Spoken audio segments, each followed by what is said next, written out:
everyone, and welcome to my podcast. My name is Tiffany, and my husband and I are the owners of Creative Designs by Tiffany, a flower shop and event space located in upstate New York.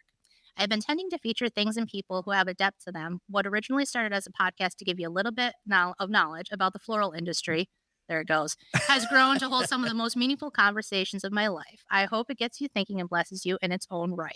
And with that, I'm going to introduce Dave Warner, the producer over here in the corner. Hello. Yes. It was a little bit different intro. Yeah, a little bit different. I kept most of it, but took a little bit more than that. All right. We're good with it. And all right, so good. And the reason why I started that too, and this is why I asked my guest on today, Willie Shaw, last year about this time. He was on, and we had quite a conversation, I'll say.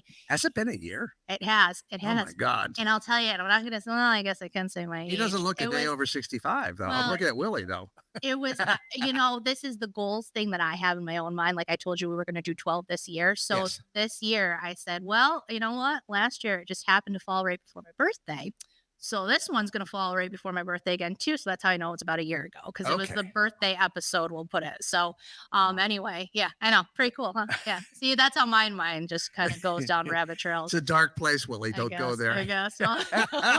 Well, welcome, Willie, anyway. So anybody who hasn't listened to the first episode, I think it was episode 21, I want to say, that Tiffany Talk, this one will be 30 some odd. Anyway. So if you want to go back for context on the last one, head back that way. And hopefully we don't repeat too much in this one. So how's it been going, Willie, for you in the past year? Yeah, lots changed, a lot stayed the same. Can't complain too much. But yeah, still doing music, still working on top of that and having a good time and figuring out where I can go with my talents. That's awesome. So still doing music. That was one of the things I was going to ask you about too. We talked about that kind of, you're in Nashville now. And again, the baseball, that definitely passed since the last time we talked to you. Sure. Music, still going through with that. And then is that like your day to day, or now do you have a supplement for income, being honest, or is it like, honestly, like what happens? Are you a broke musician? Right. What happens in a year? Let's put it that way. You're doing a gig tonight? So it's not my main source of income. It's basically fun money. It's pretty hard to make money in music these days. It's always been difficult, but even nowadays with the nature of social media and touring and streaming and all that kind of stuff, and Spotify just passed a new thing where they're actually going to pay people less on Spotify. And so somebody once told me that there's no middle class in music. And I think that it's truer today than it ever has been. And it's been true for a long time. Whereas if you've made it, you made it. You're making money. Yeah. If you haven't made it, then you're either in debt or you're making enough to keep going till tomorrow. And so luckily I've climbed some pretty cool mountains. I've enjoyed those. That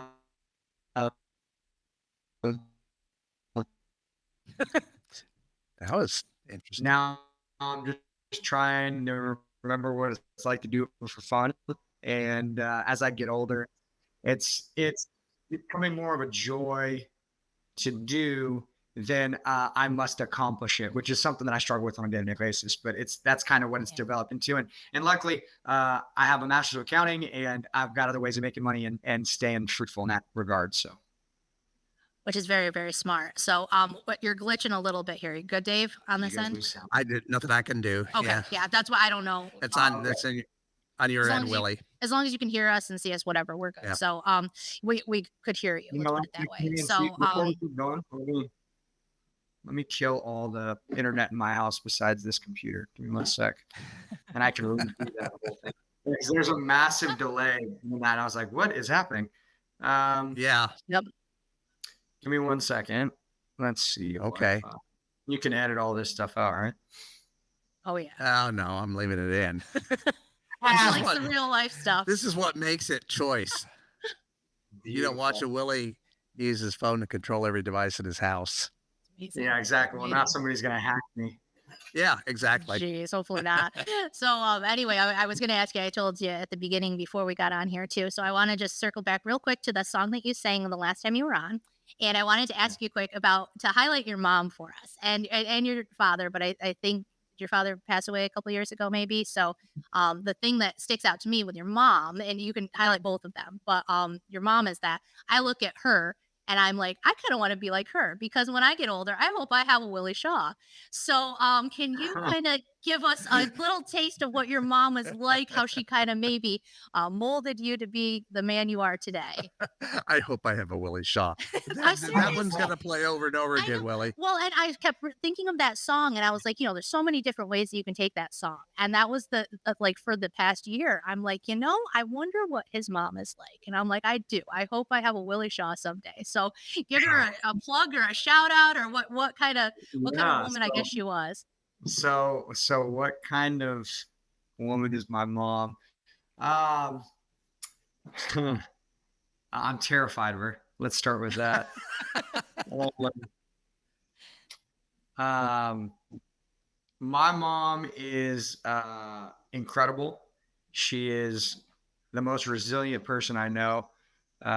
She is certainly the hardest working and certainly the most blunt person I know as well. I think that for her, emotions or saying things like "I love you" or verbalizing stuff like that is difficult for her, but it's abundantly evident in how she acts and the things that she does for other people.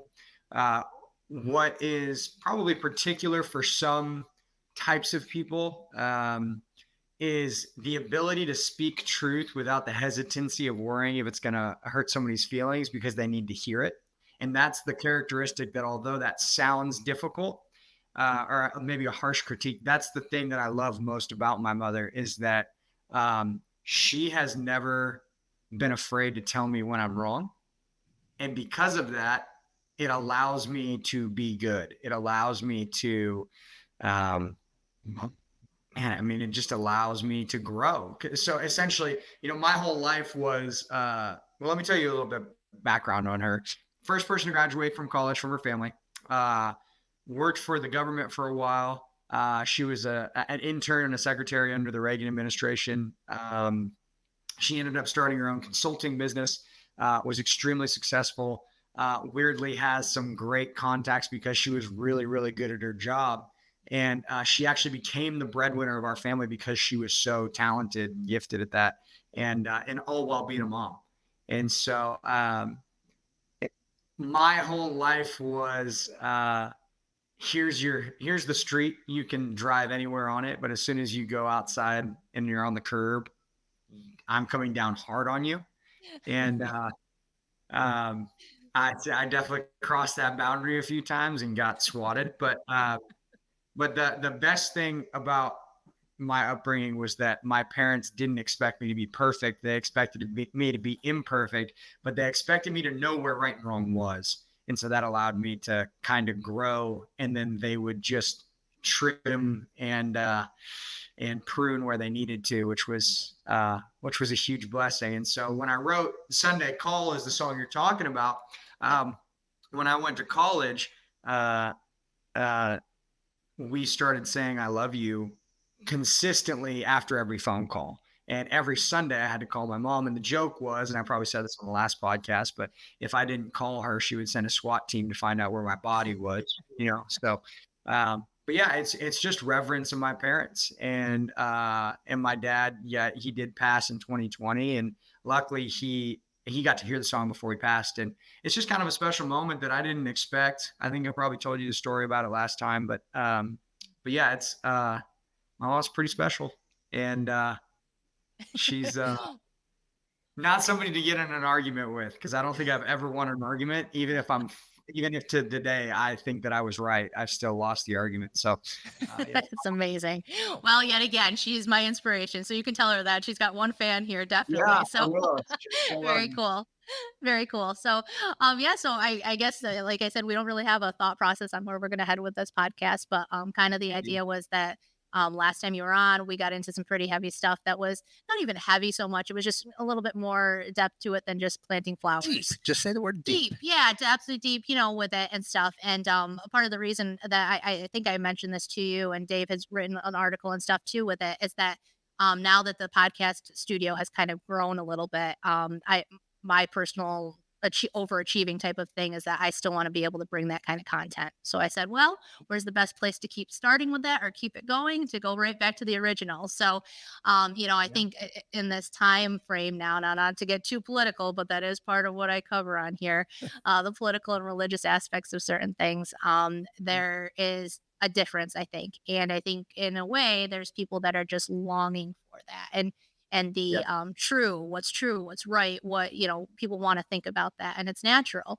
And there's so many things going on in the world right now that can pull you. And I appreciated that with you, the groundedness of being where you are, but also having a concept that you're looking a little bit further past certain things.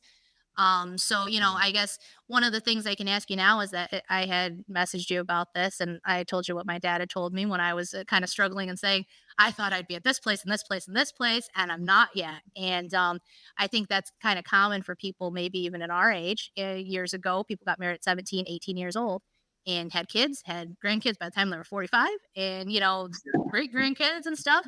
And sometimes, especially nowadays, it doesn't always it's not the plan, so it's a struggle sometimes, too. So maybe we can kind of talk about that a little bit. Like, what do you think when you say, I'm not where I thought I would be? What's kind of your response to that now? And even if it is a struggle. Yeah, I don't think I have an answer for that. I have many thoughts about it, but I don't know that I have an answer for it. Yeah. One of the things that's really difficult for me is thinking that because I'm not where I thought I'd be, it's a failure. The athlete in me wants to think that that's a failure because it's black and white. It's either or. It's one Yeah. or the other. Yeah. And in reality, it's just not what I thought it was going to be. Yeah. And so I'm coming to terms with that a little bit. And the first feeling that I feel when I think about that is embarrassment, frankly, embarrassment and shame. Yep. Because I wanted to be able to tell people that that's not the case, this is the goal that I set out and I did it. Look how great I am.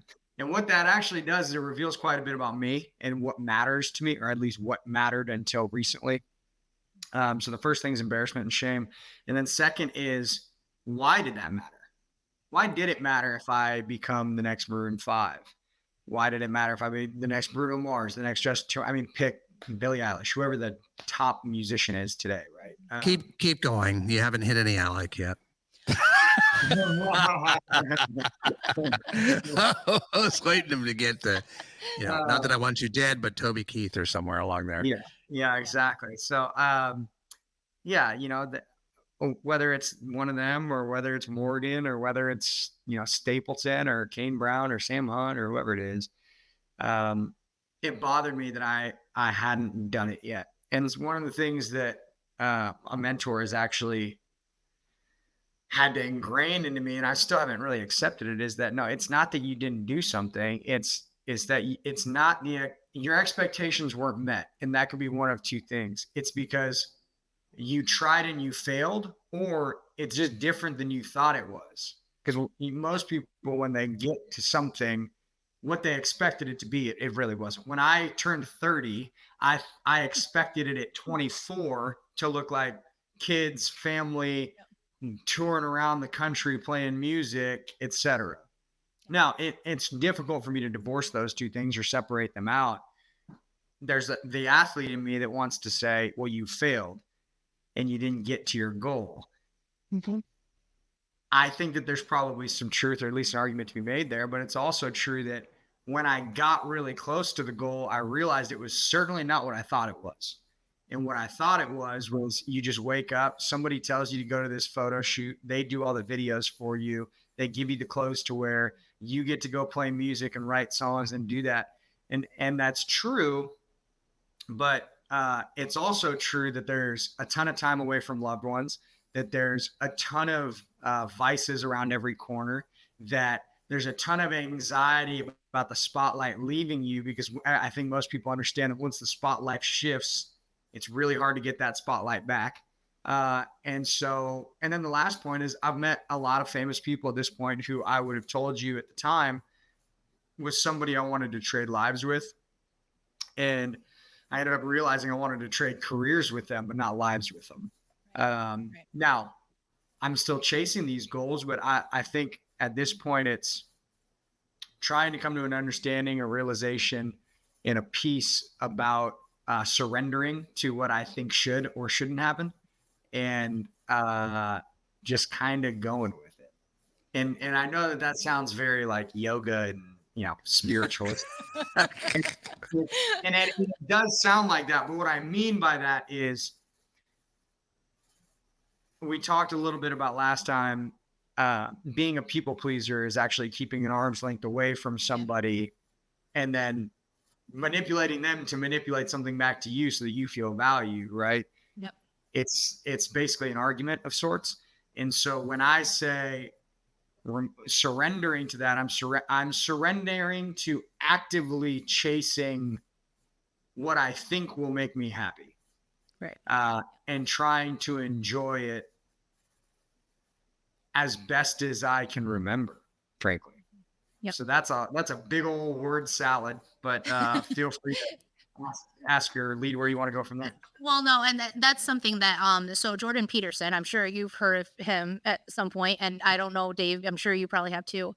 But he has this I think it was the Know Myself, kind of like an Enneagram type test, and I just recently took it, and so my scores were very high on certain black and white issues, that I'm very staunch on certain things. And I think that is one of the things that I've kind of learned from that, is that sometimes things aren't always black and white. It has to be a gray area. And it's very hard for me personally, as I'm sure with you as an athlete, like it's hard to separate from that. And sometimes it's our own worst enemy because we think it's supposed to look one way, and it doesn't always necessarily. And then bringing in that higher power, that here we go, the religion thing. Sometimes that is actually saving us from our own worst enemy, and we don't realize it. And yeah, it's definitely. Keep going. Sorry, I didn't mean to interrupt. No, you're fine. Go ahead. That was what I was going to say. So it's interesting that I've thought about this probably more than I should.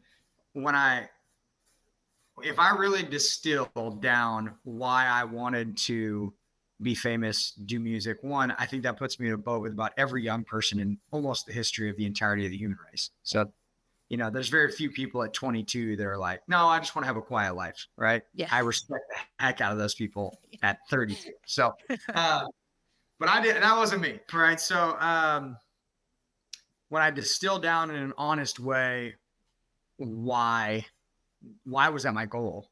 And really, it's to be known. Yep. And when I think about that, this is something that really took a lot of wind out of my sails. Was, what's your favorite movie that you've ever seen? Just pick one. Who wrote it? Right. You have no idea. Right.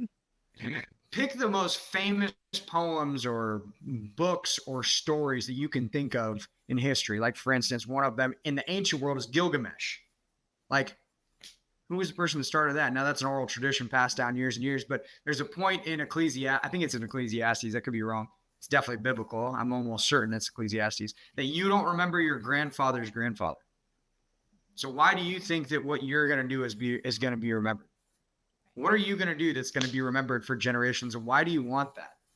It goes back to, I think Hermann Hesse was the one that wrote a poem called Ozymandias, and it's describing this Egyptian king wrote an epitaph on, I am Ozymandias. I'm essentially I'm paraphrasing on this, but I'm the greatest that's ever lived. I've done all these things. I've built all these massive structures. Look at me with awe. And the statue has had its head severed and it's sitting on the ground. Yeah. Yeah. No matter what I thought I was going to be able to accomplish, it was really just to be known.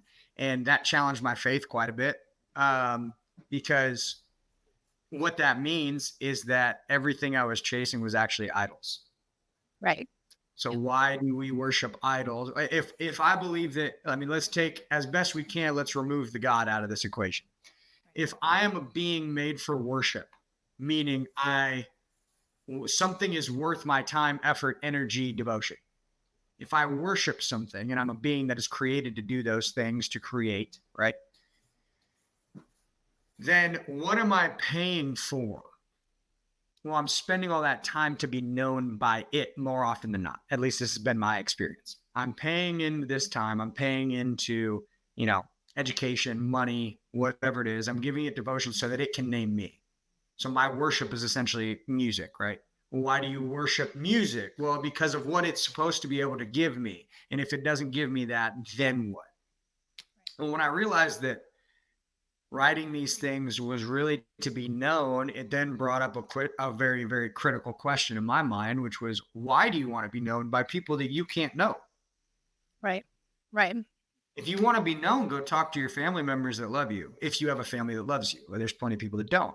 If you want to be known, go talk to your friends that love you and care for you. If you want to really be known, now, if we bring in the Christian idea that you are created by a God and that God is personable and a person that meets you in relationship, there's probably not a better person to know you than that being. Right. Which then brings in a whole deeper theological discussion. And so at its core, when I had to distill down, why am I actually doing this?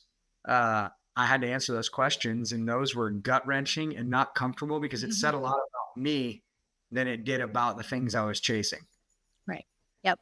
Absolutely.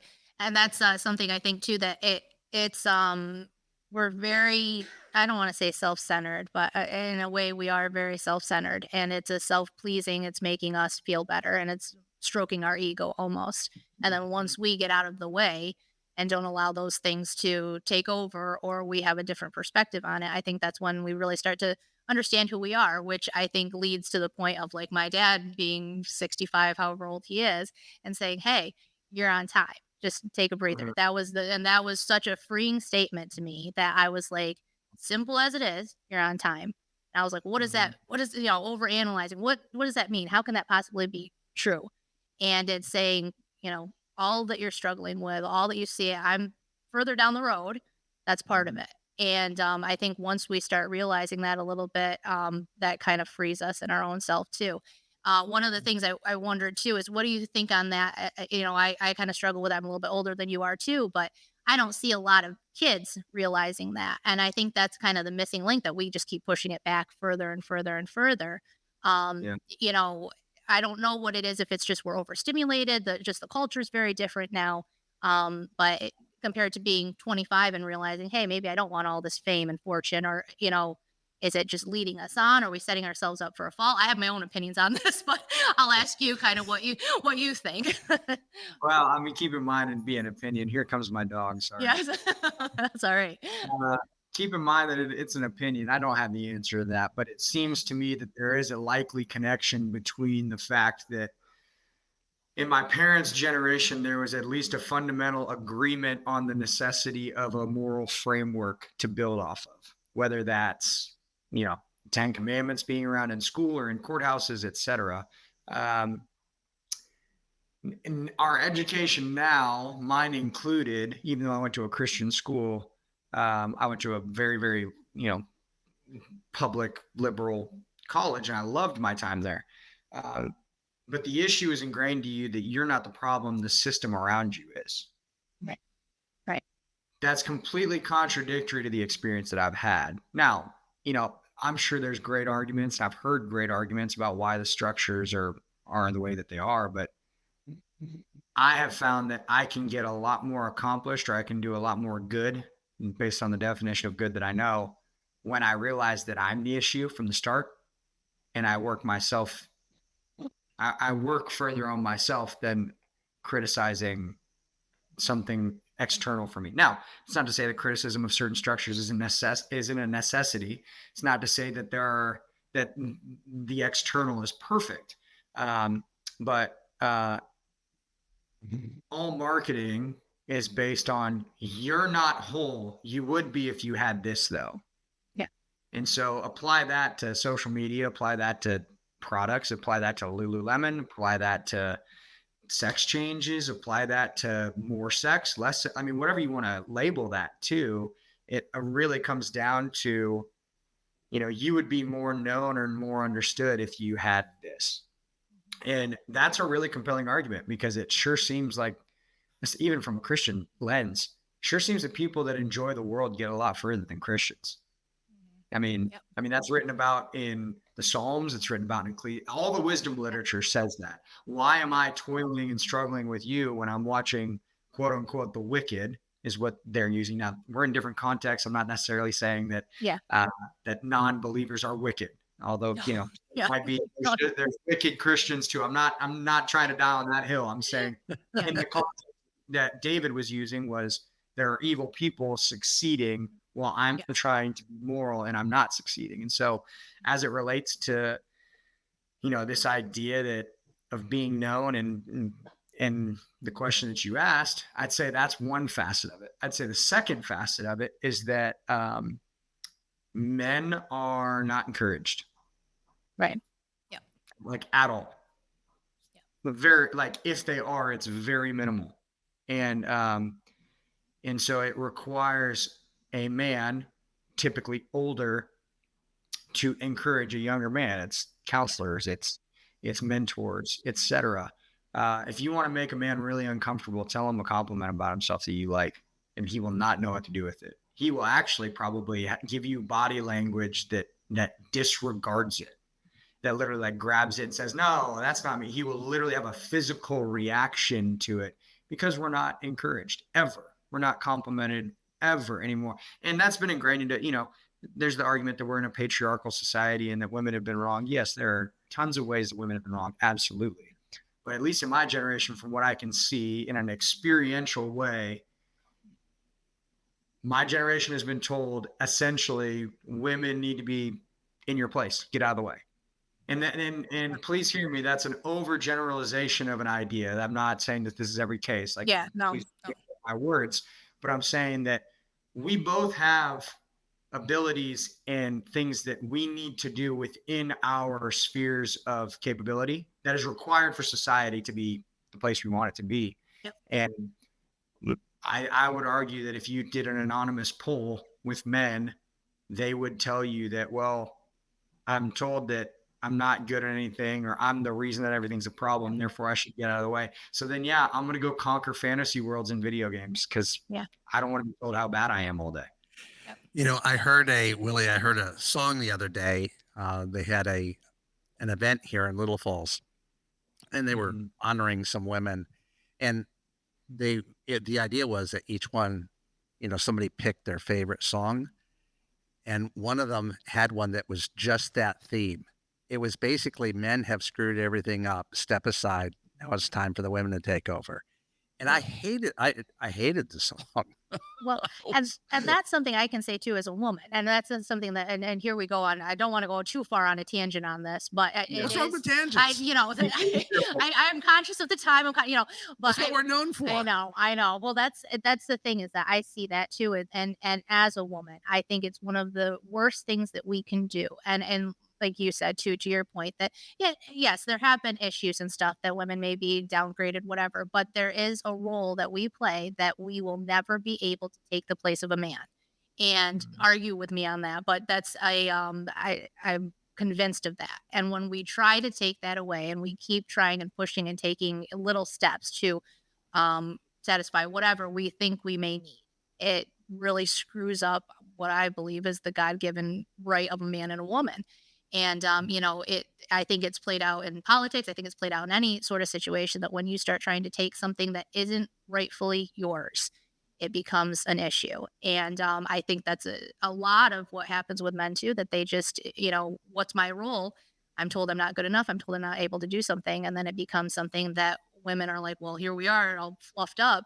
But then that leaves us with a gap that we don't have real men, and not to say that overall, but it's, for the most part, that's what happens in a society that starts doing that. And I think our society and a whole in this area, or even in this country, that's where we're at right now. And it's like a dystopian.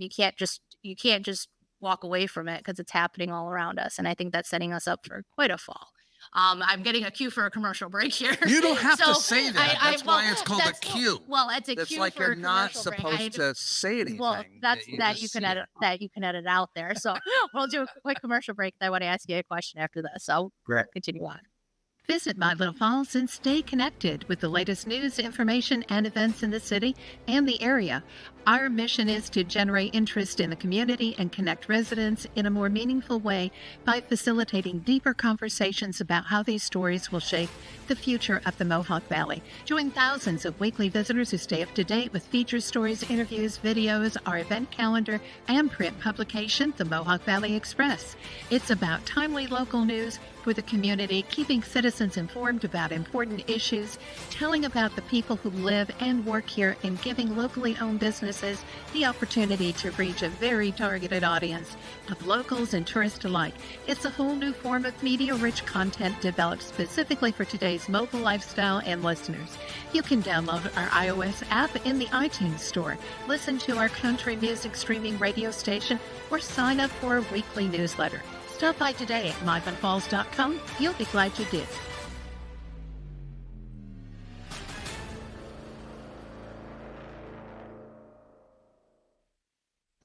Wow. So see, we have commercials and everything now since the last Yeah. time too. Growing. We're getting really legit. This is great. That's cool. Things have changed, Will. I think the last time we mentioned that, my wife was running for mayor. Yes, and now she is. And now she is the mayor, Yeah. first female mayor of Little Falls in its history. It's pretty Beautiful. cool. Look at that. Yeah, look at that, making strides here. Yep, So yeah. no, She put all those men down to get there. I know. Well, she has a supportive husband, and if it really, Yeah. so that's good. We won't go down there that rabbit hole. Yeah. But anyway, it's very dramatic that it makes it seem like now we've got to. Now you here we got to go. really hit your second stride. Yes, here. I know this is great. So no, the question I was going to ask you now. So as you're navigating through and figuring out like my identity isn't just going to be a famous singer. I almost said movie star. You could go if you're going to become a movie star. Let us know that a famous singer, but still kind of dabbling in it. How have you found that balance? So you're still working a job, but you're also still dabbling in it, and you could get a break tonight. You know what I mean? So what is your grounding on that? It's hard. It's very difficult. Sure. I think that the answer certainly is not forcing it. Because if I force it, I'm just going to do things I'll probably regret later.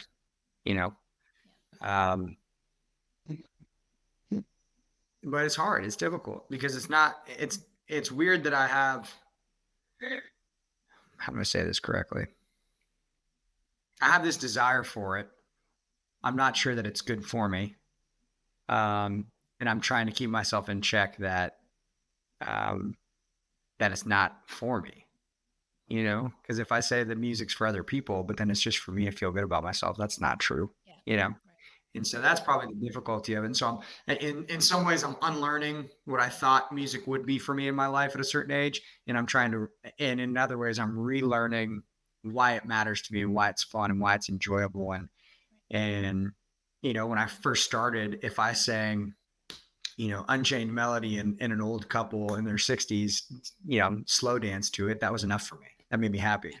Yeah. And now when I see that, it still makes me happy. It's like, that's why I originally loved doing this. But then I got into the machine and wanted to be famous and have a blue check mark and all those things, So. Well, and let me ask you this now, and I think this is safe to ask. So you have a girlfriend now, or you haven't gotten married? Well, there's some girl he takes a lot of pictures with on Facebook and Instagram. Well, that's what I didn't want to presume anything. I don't think it was his sister. I don't know.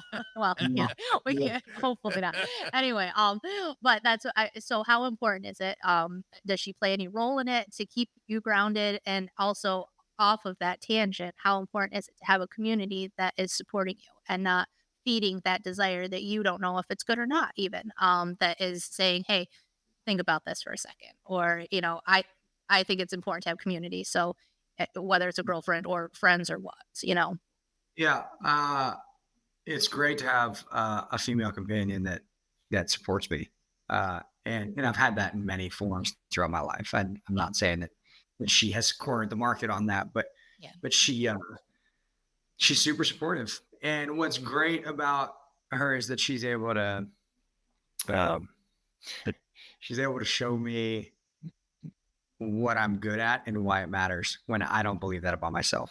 I think that's important. And it makes her a great teammate. It makes her a great partner. And it's refreshing to have somebody that is there in your corner doing those things.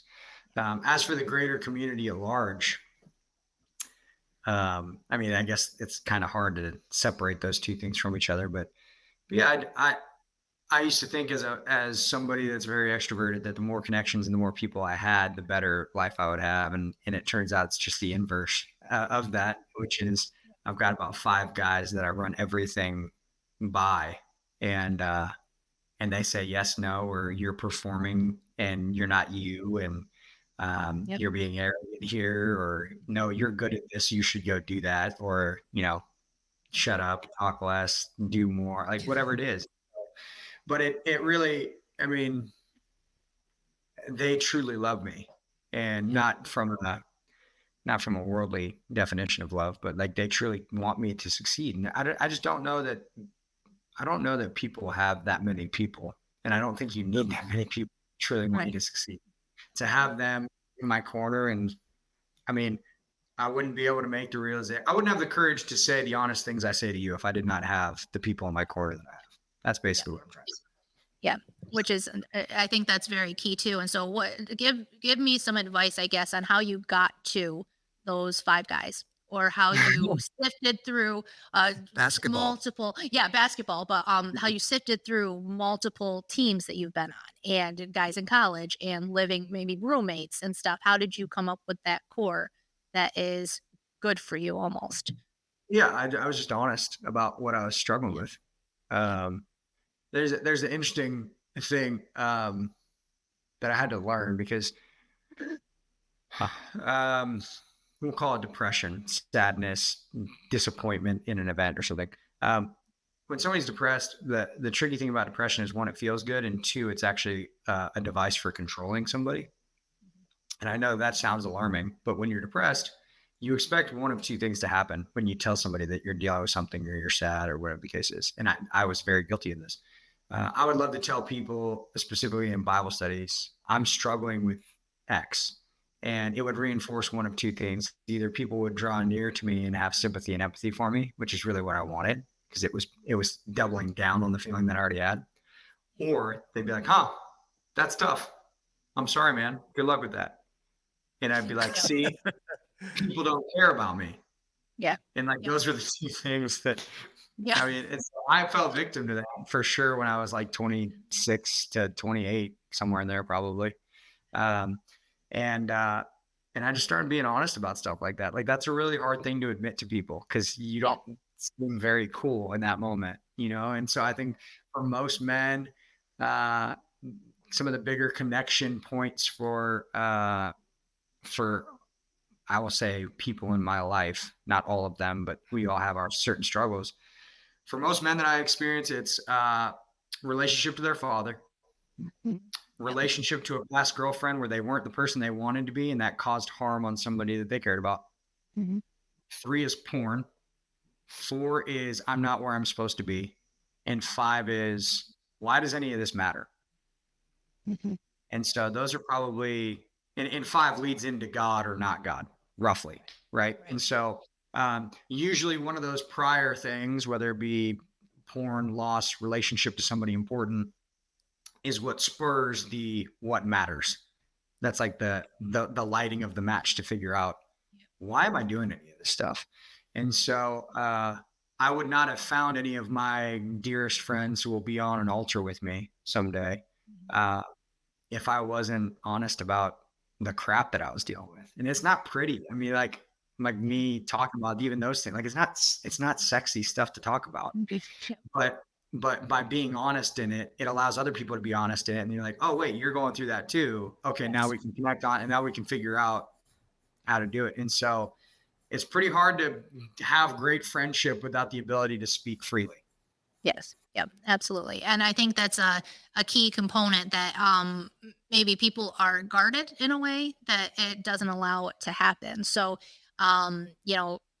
going into that too, like most people, I tell people this even to this day, I have a lot of acquaintances. I know a ton of people. I can go to Walmart and see 50 people that I know, but somebody who really knows deeply what's going on with me, as a woman, even that's surprising because usually women are talkers and Tiffany Talk, whatever. We're more, we tend to be a little bit more emotional. We tend to show our hearts a little bit easier. And I think specifically with men, once that happens, you see a distinct change. And even talking to you, to talking to someone else that might not have realized it, I can see it and seeing it from the outside and saying, like, you're healthy, in terms of seeing your emotional state and all of that. You have a balance on it. And I don't know what that is that we're missing nowadays. If it's just people want to look the best, be the best, and not let anybody close, if it's lack of people that understand us, if it's people are so divided nowadays too, which I think that plays a lot into it politically and socially, a lot of division anyway. So putting yourself out there sometimes is a risk because the person you thought that might be in your corner is not good at all for you, but and we can't figure out the answers to the world. But I'm wondering kind of what your thought is too on where do you expect those 5 friends to be with you in 20 and 30 years? They're lifers, right? Right by my side. Yeah. Yeah, Yeah. right by my side. Yeah. I'll also say too, men need women and women need men, but maybe more importantly, beyond the marriage relationship, men need men and women need women, like desperately. Like I'm not a huge fan of like co-ed Bible studies unless it's a marriage group because of that. Like guys need to talk about stuff that guys are going through. Yes. And women, depending on which person they are during which week of the month, they need to talk to other women about that too. True. Like And we don't want to hear about it either. Well, and it's not even that, like, it's not necessarily that we don't want to hear about it. It's like, I don't know anything about that. I can't speak into it. I can love you through it. But like, if you're ovulating or hormone, like whatever the case is, like, I don't know what that's like. Yeah. Here, I love you. We've reached new depths. We said ovulating Yeah, on the podcast. there you go. But even with like, I just think that there's stuff that, probably the most important relationship a man or a woman can have is in marriage.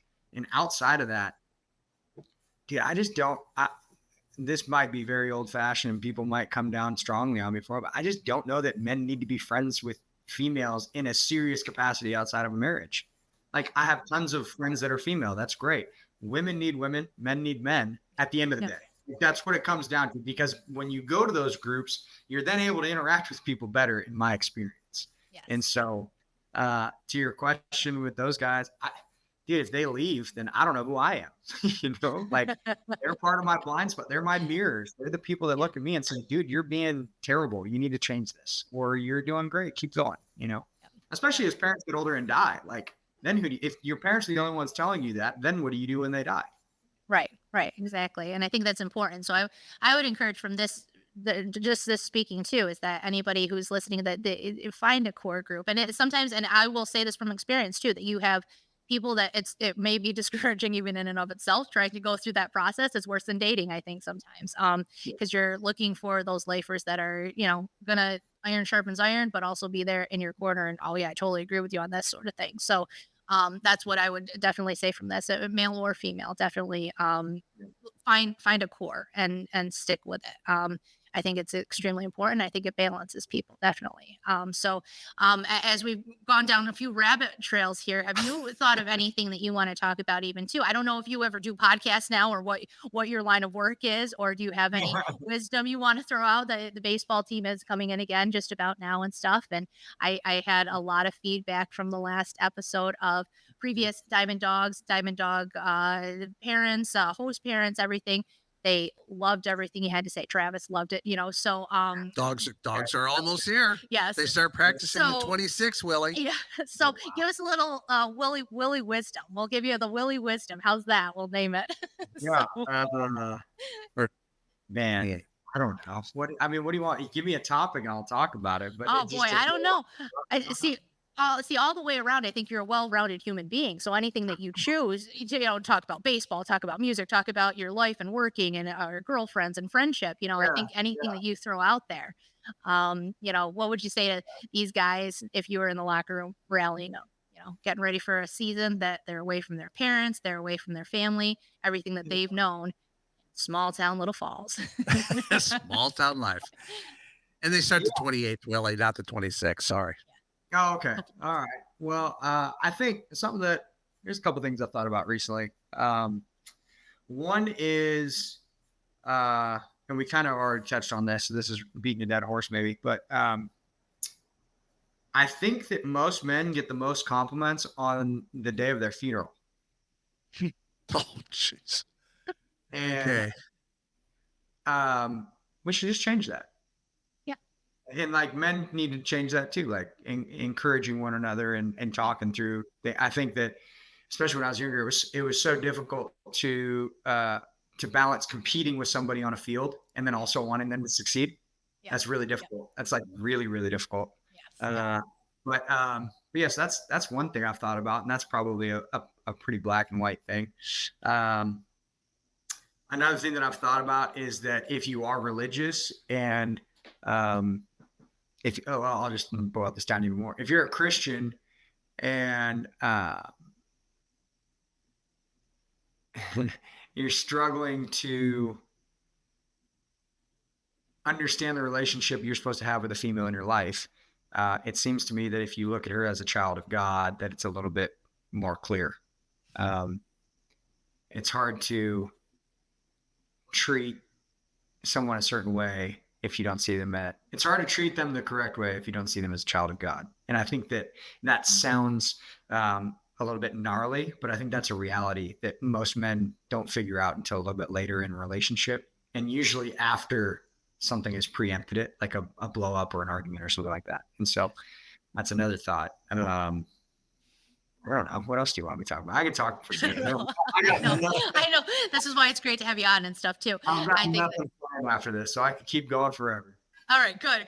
Well, that was one thing that you said too. When you think of her as a child of God, there's got to be some other terminology that we can use with that. That doesn't make it sound like what is he talking about? Yeah, well, I think of like a white gown, a sterile white gown now, But yes, I get what you're saying. I mean, it sounds incestuous, no doubt, but yeah. But yeah, I just think that's true. Like in Levitical law. If you committed a sin against somebody, you actually had to have a penance for two sins. One was against God, and then the other was against God's creation, which was another person. And so it's the same idea, but just in a relationship. And I don't think dating culture is very healthy as it is just today. I tell my husband all the time, I'm glad that we're married now, because I can't even imagine dating 10 years later. What it's just evolved into this whole nother animal, which I don't know anything about. So I know there's a lot of swiping and whatever. To keep it going though, you should still be dating your husband. Well, yes. That's the wisdom over in the corner there after years of marriage. Exactly. Yeah. As it relates to dating, I don't think dating is any more difficult than it's ever been personally. It's just the expectations have changed, which have made it more like I said, it has made it more difficult, but the expectations of what relationship looks like has drastically changed. So, but I don't know, man. What else do you want me to talk about? Do you have anything, Dave, or? No, this has been good. I mean, we don't have to go forever, It's just like time-wise. People wear out, you got maybe another 12 minutes if you want to go. Well, that's what I'm trying to figure out timing-wise. You couldn't see it, could you? I can't. I can see like 45, 46 minutes. 48, 36. Okay. Well, that was, and we're going to head politics now. So that'll be my finishing off. Here we go. Don't you guys wish we signed off early now on it? Yeah. So all right, we're done. We're done, Willie. Yeah. I think one of the things I wanted to touch on with you, if we got to this point, was how you obviously wrote a song that we love, Dave and I love, but also at the same time, like I said earlier, that I think it's so divisive for people. And I think it causes a lot of people, male, female, anybody, to shy away from not wanting that confrontation. And in Nashville, you're kind of in the Bible Belt, I would say, and I would think a lot of thinking like Dave and I think on the regular. But it's changing a lot, isn't it? Yeah, that's probably in the city it is, but that's in the city. Yeah. I mean, you go to Manhattan and you get one thing, and you go an hour outside of it and you get the other thing. So. Yeah, true. Yeah. So how would you advise, what is your take on it? Let's put it that way, of where we are politically in this country and what we can do, not to stop it per se, because I think honestly, I think in ways if everybody just stayed on certain lines and that would be it, it'd be very clear, black and white again. But we all have to still function together. So seeing the Mhm. annoying Democrat down there, what have you kind of found? And no one caught that, did they? I So did. seeing it, and like I said, you're a very well-rounded fellow right now, I think. And what kind of is your take to not want to just go and slap the guy and be like, "What are you doing?" You still gotta see him as God's child, and still got to see him as a person, even at that. But in the world that we live in, it's a very tough thing to do. So give us your take on that, kind of. It's pretty open ended. But the first thing I would Yeah. say is, if you're a Christian, then neither party has claimed Christianity. Yeah. Yeah. Like Yeah. there's things that, there's things that we believe on the right that aren't biblical. There's things that the left believes that are clearly not biblical. But to say that, we're the party of Christianity, well, there's a lot of Republicans that don't act Christian. In fact, there might even be more. Yeah. And so that's the first thing. Second thing is that we don't necessarily have to be unified. Right. And I'm not advocating for that. Yeah. I hope we are unified, but there is a reality where we're not unified and we just watch it fall apart. And so if that's the decision we want to make as a culture, it's not a good one, but I mean, that is an option, like this country has fought a civil war before. We should try everything in our power not to do that again. I'm not saying that it's anywhere near us, but like there is consequence to this. Third thing is I think probably one of the bigger curses on our generation is we haven't really had to earn our freedom. We haven't had to earn anything American. We've just been the benefactors of it. Yes. And like we're like, no matter who you are, some groups are certainly more privileged than others. I think that's probably a fairly accurate statement. But no matter who you are, like we're benefiting from a lot of sacrifice from a lot of people. And that's hard to keep in context a lot of the times. And so, no matter whether you're white, black, Asian, whatever, Indian, keep on going down the list, somebody in somebody's family made the decision to make a change at some point. For me, for my family, my mom, she was a divorced household. She was female, went and got a college degree and drastically changed my life. So somebody in each family that is successful, somebody made the decision, no, I'm going to do better. And that's a very difficult thing. And that should be applauded. I think that shouldn't be removed from somebody. There's a thought there. There are people struggling. I could go on for days, but I'm trying to walk a line here. But I'll say this, because I'd rather critique the Republicans than the party that I don't necessarily agree with all the time.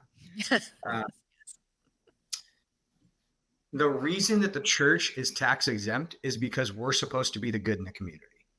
Yes. Yeah. When we see homeless people, or when we see injustices, or when we see of any kind, like we're supposed to be the ones that love people through it and come up with the answer. And the answer is not to put other people down. Right. And the answer is certainly not to say like for instance, like a hot button topic is LGBTQ stuff, right? 1 Corinthians 5:12 essentially says, if you're not part of the church, what good is it for me to judge you? That's not my role. Yeah. But if you are a Christian, then I have every right as part of your family of believers to say, what are you doing? Yeah. And so, I think that as conservative Christians, we need to do better too. In fact, we probably need to do better more. Yeah. Because look, I talked to a lot of atheists for some reason. They find my door somehow. Which I actually forgot about that. That one, I saw one of your clips you had done it was something controversial. I just remember, and you had done a few people, you asked their opinions, why it was an argumentative kind of like back and forth thing. And I don't remember exactly what the topic was, but I remember seeing you do that. And you're right. It seemed like you had a lot of the opposite opinion of what I would think. That seemed to kind of find you. So, but I think that's the open dialogue, which is good. And I think that's, like I said, well-rounded if people are opposite of thinking of you and they come and they talk to you and can talk it out freely without being like, I'm not going to talk to him. He's way too far right for me, or he's way too whatever hierarchy here for me.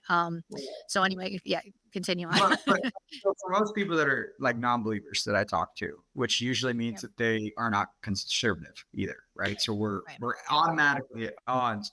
There's a reason for it. It's not like the general population is just willfully ignorant of things. Now, we both are on each side of the aisle, but there's topics that we just don't discuss because it doesn't benefit us, no doubt. But like, for instance, most of the people don't want to go to church because they see the way Christians act.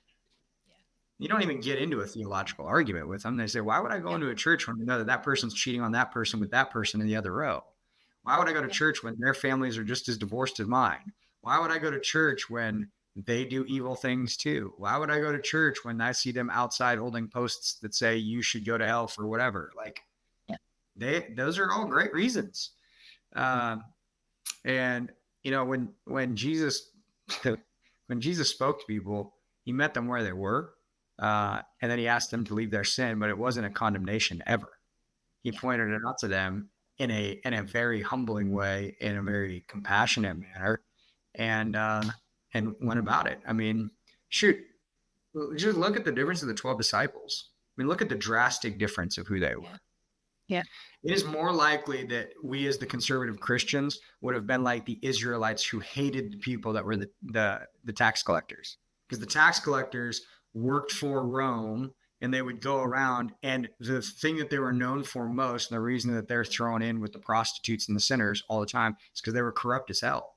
Yeah. Nobody knew what the tax was, and they would always add in another amount for themselves. And so a Jewish tax collector, not only did you abandon your people to go work for Rome, but now you're stealing from your own people. Right. Yep. Matthew was a tax collector. Mm-hmm. The book that's probably cited more than any other one was a tax collector. Yeah. In fact, Levi he throws a party and Jesus shows up to him and the Pharisees get mad at him. It's more likely that we're the Pharisees in that scenario than the tax collector and Jesus. Right. Now, at the same token, I think it's one of the Simons, but he was a Sicarii, a daggerman. He was so politically active that he was violent. Yeah. They literally would kill people because of their political beliefs. He was also a disciple, right? And so I guarantee you that his thoughts were not congruent with a lot of Christian doctrine if he was willing to kill people for it, right? So, when it comes to, you know, this aisle believes that aisle believes that, you're fundamentally going to believe different things. And there's a time and place to try and love somebody through it. And then there's a time and place where you don't throw your pearls before swine and you walk away.